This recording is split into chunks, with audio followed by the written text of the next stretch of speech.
The frenetic energy of pop, street art, and graffiti are coming to Tampa. The Michael Murphy Gallery is hosting a group exhibit of international street artists, and you're invited to explore their work. One of the artists is Stephen Irving, also known as Zero Gradient. He's joining me now from London. Welcome to the show.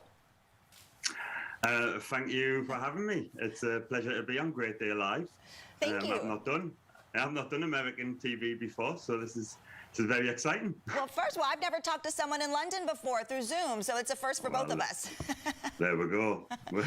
So first, let me ask, where did you get the name Zero Gradient from? Zero Gradient came from when I was doing music-based artwork, and a lot of the sounds that I was making at the time were quite these flat, drone sounds, and so the idea that it wasn't going anywhere, that I was kind of flatlining, and so the name came from that, and then I kind of started to use it for all of the different things that I did with regards art. So yeah, it's stemmed from a kind of music to start with. Nice. So how would you describe your work? I'm assuming that's a piece of your artwork hanging behind you there. That is a piece of artwork of mine, yes. My work it's street art and graffiti kind of based imagery. It's quite playful. It's quite expressive. I tend to kind of lose myself in the work and almost switch off a bit and just kind of make it and let my body kind of produce these marks and patterns and things like that. So hopefully that's something that people can see when they look at the work, that kind of playfulness. You know, and hopefully if people go to the exhibition tonight at the Michael Murphy Gallery, they'll be able to kind of pick up on those marks and those kind of gestures within the work. Yes, and it seems like there are no rules in this type of artwork, which makes it even more fun, right?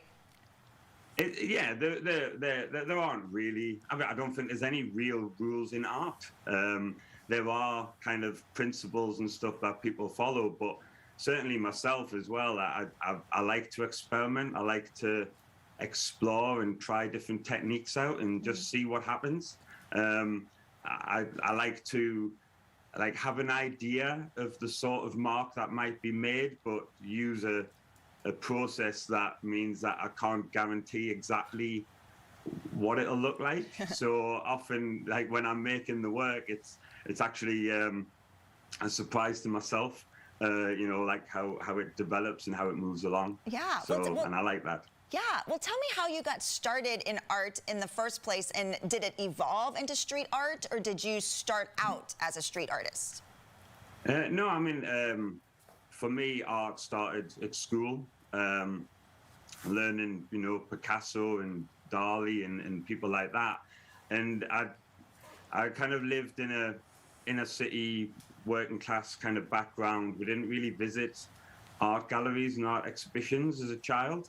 And so the only artwork that I used to see outside of the classroom was when I'd go on the metro on the way into town, and you would pass all these graffiti tags and stuff, and I had all the places memorized along the route so that I could like look out the window and catch that quick glimpse of it, because you know you only see it for a few seconds. So that kind of interest in graffiti and street art started at quite a young age, but it wasn't until I kind of left college and went into university. This was kind of like late 90s, early 90s. It was when street art was starting to be kind of recognized as an art form and not just as a nuisance or whatever. So right.